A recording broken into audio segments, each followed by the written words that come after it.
You know, thousands of massive cargo ships are crisscrossing our oceans right now, and every single one is carrying a hidden and potentially dangerous cargo in its hull.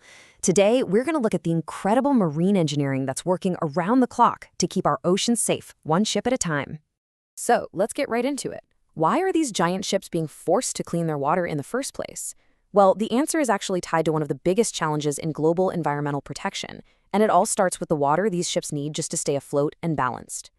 Okay, here's our plan for today. We're going to start by unpacking the ballast water problem itself. Then we'll look at how these treatment systems actually work.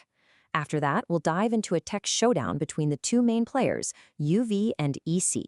We'll take a tour of some real-world solutions from Europe and Japan, and then we'll wrap it all up by seeing how you match the right tech to the right vessel. Right, let's get to the heart of the issue. And I want to be clear, we're not just talking about some murky water here. We're talking about biological stowaways that can cause absolute chaos on a global scale. It sounds so simple, right?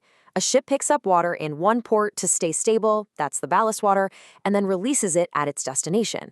The problem is that water is teeming with life. Tiny organisms, larvae, bacteria, you name it.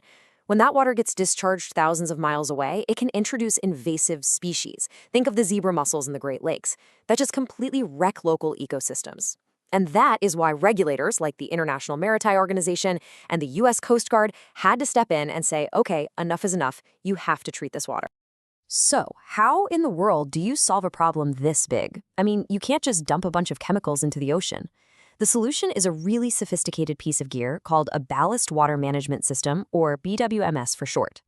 Think of it like this. It's basically a miniaturized water treatment plant that's been cleverly engineered to fit inside the incredibly cramped engine room of a ship. And even though there are a bunch of different manufacturers out there, almost all of them work on the same fundamental two-step principle. And the logic here is actually pretty straightforward. It's a classic 1-2 punch. First, you physically filter out all the bigger stuff. We're talking plankton, tiny larvae, things like that. Then you hit the water with a second process to disinfect and neutralize all the microscopic organisms that were small enough to get through the filter. Now that second stage, disinfection, this is where things get really interesting. This is where the real technology battle is being fought, and there are two dominant approaches that are competing for the top spot: ultraviolet light, or UV, and electrochlorination, or EC. The UV approach is a purely physical process. The easiest way to think about it is like giving these microorganisms a lethal sunburn.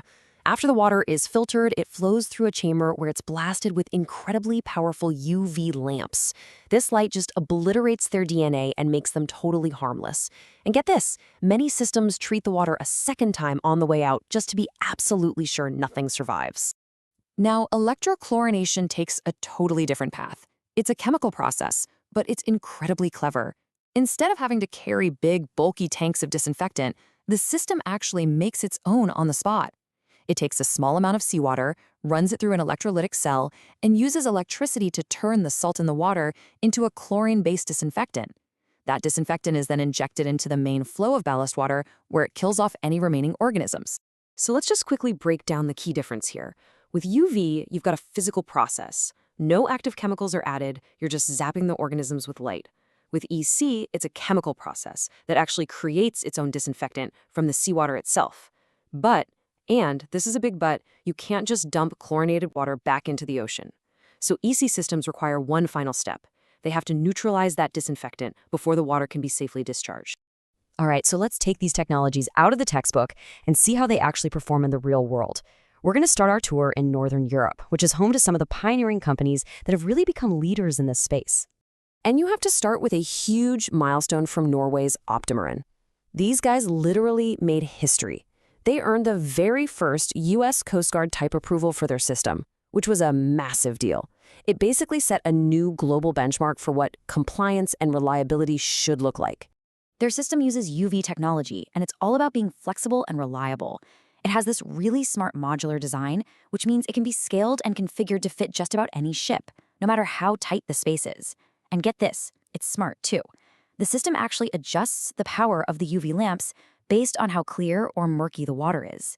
That's a huge energy and cost saver over the life of a ship. Meanwhile, just next door in Sweden, you have Alfa Laval. And their market success is just undeniable. Just look at this number. They've sold over 1,250 of their pure ballast systems. That is a massive vote of confidence from the entire shipping industry.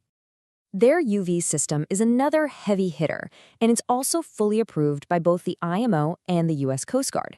That wide acceptance has made it a go-to choice for pretty much every type of vessel you can imagine, from the biggest container ships and tankers all the way to naval ships. And then, on the other side of the tech divide, you have Finland's Wärtsilä. They are an absolute powerhouse in the electrochlorination world. They've been landing huge contracts to supply their EC systems for massive new tankers being built for the shipping giant Maersk. But hold on, it gets even more interesting, because not everyone is playing by that same filter then disinfect rulebook. There are a couple of Japanese companies that are taking a fascinatingly different approach, really challenging the conventional wisdom here. I love this slide because it shows two completely opposite philosophies. On one side, you have Kurita. They basically said, you know what, forget the filter. Their system doesn't use filtration at all. It relies solely on a very precise injection of chemical agents to do the job. This makes the equipment super simple and way easier to install on existing ships. Then on the other side, you have Kuraray, who did the exact opposite. They put all their focus on a hyper-efficient, advanced filtration system that does almost all the heavy lifting, which dramatically reduces how much energy or chemicals you need for that second disinfection stage. Okay, so with all these different technologies and philosophies out there, it all boils down to one really critical question for a ship owner. How do you choose the right one for your ship? And the answer to that is a big, resounding no, not a chance. The reason why really comes down to how a specific ship operates and, most importantly, how much ballast water it actually needs to move around on a regular basis. And when you look at the data, you can see a really clear pattern emerge. The big vessels, the ones that are constantly taking on and discharging huge volumes of ballast water, we're talking tankers and bulk carriers, they tend to lean toward the raw power of electrochlorination systems. They are just incredibly effective at that massive scale. On the flip side, ships that use less ballast water, like container ships or passenger ships, often find that UV systems are a more compact and energy-efficient fit for their specific needs. So here's the real bottom line. This isn't about which technology is better in a vacuum.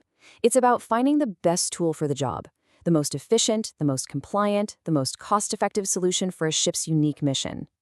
A vessel's operational profile is what ultimately dictates the technology choice. This whole technological race to keep our oceans healthy and clean is really far from over. As the environmental rules get even stricter and engineers keep dreaming up new solutions, it leaves us with this one big, fascinating question. Which of these very different approaches will ultimately become the global standard for protecting our planet's most precious ecosystems?